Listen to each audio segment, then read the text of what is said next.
Tell me about this notion of the black middle class Australia in terms of leadership. What's the problem with it? What's been the problem with leadership in the Indigenous population? Well, there's several different problems in the same question. The first is a black middle class as such simply did not exist when I was 19 years old.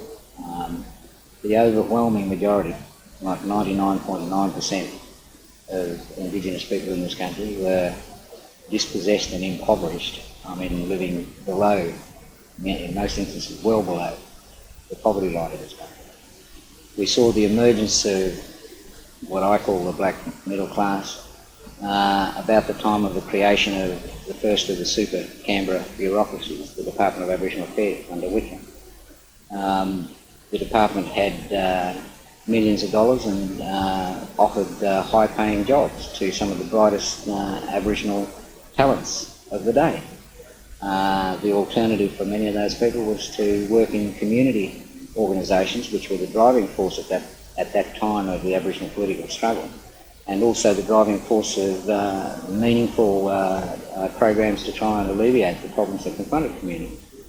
And by going into the public service, people go through a significant change in a range of ways, psychologically, but also politically in the sense that when you become a member of the public service, you become subject to the Public Service Act, which means that you can no longer be honest with your Koori compatriot, and at the same time as earning lots of money, and the lurks and perks of the Canberra bureaucracy are extraordinary anyway. And this is a very seductive sort of life to live, especially if you're in isolation from your community and therefore isolated from potential ostracism. You very quickly transform into something that you weren't before. A Koori person is a compassionate, humanitarian human being. A bureaucrat is not. And too many Indigenous people don't think about these underlying philosophical sort of problems or contradictions when they go into the public service. Most Kooris in the public service have never thought about these issues at all, which to me is really sad. Has Indigenous Australia been betrayed by ATSIC? Indigenous Australia has been betrayed by its black middle class. And ATSIC's a big part of that? Well, ATSIC, ATSIC's a fraud in the first instance. It's not what people think that it is. And ATSIC is, after all, a creation of government. It's not an Aboriginal organisation. The people that work for ATSIC are in a clear sort of contradiction, it seems to me.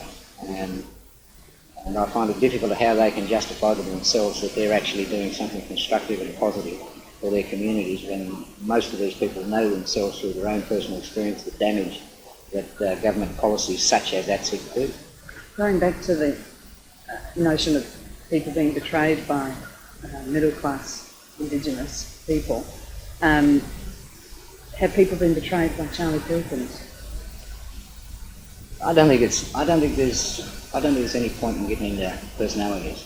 I think it's better to talk in terms of a class and a group of people.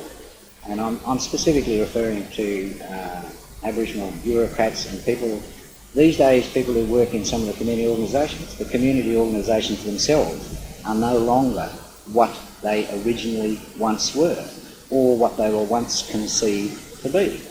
That's an important thing that people have to understand too. The minute that desperate Aboriginal organisations such as health services and legal services, housing cooperatives and bodies like this, in order to function in a way that was going to benefit their community, improve the health of Aboriginal people, they needed resources. The only people offering was the Department of Aboriginal Affairs, more lately ATSIC. But when you take a grant from government, you sign a condition form. In the old days, when I was director of the Aboriginal Arts Board, the condition form for grant recipients consisted of a one-page statement of things in which you signed and you got your money, and you abided by those conditions. Today, the ATSIC condition form can consist of a document up to 100 pages long, of conditions.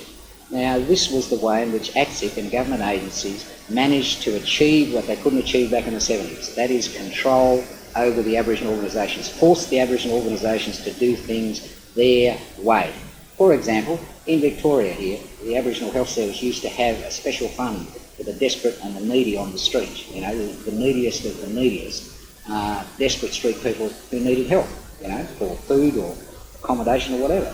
But then along come ATSEC, and as part of their conditions of grant, they forced the Aboriginal Health Service to end those sort of programs. Today, if you're homeless in Melbourne and you're Aboriginal, you go to any of the Aboriginal organisations and you will be refused help. It's really that simple. So how can these organisations today pretend that they are what we intended them to be when we set them up in the 70s? They were supposed to be community service, community self-help programs. They've become nothing more today, in most instances, than simply branch offices for ATSEC. And it's a disgrace.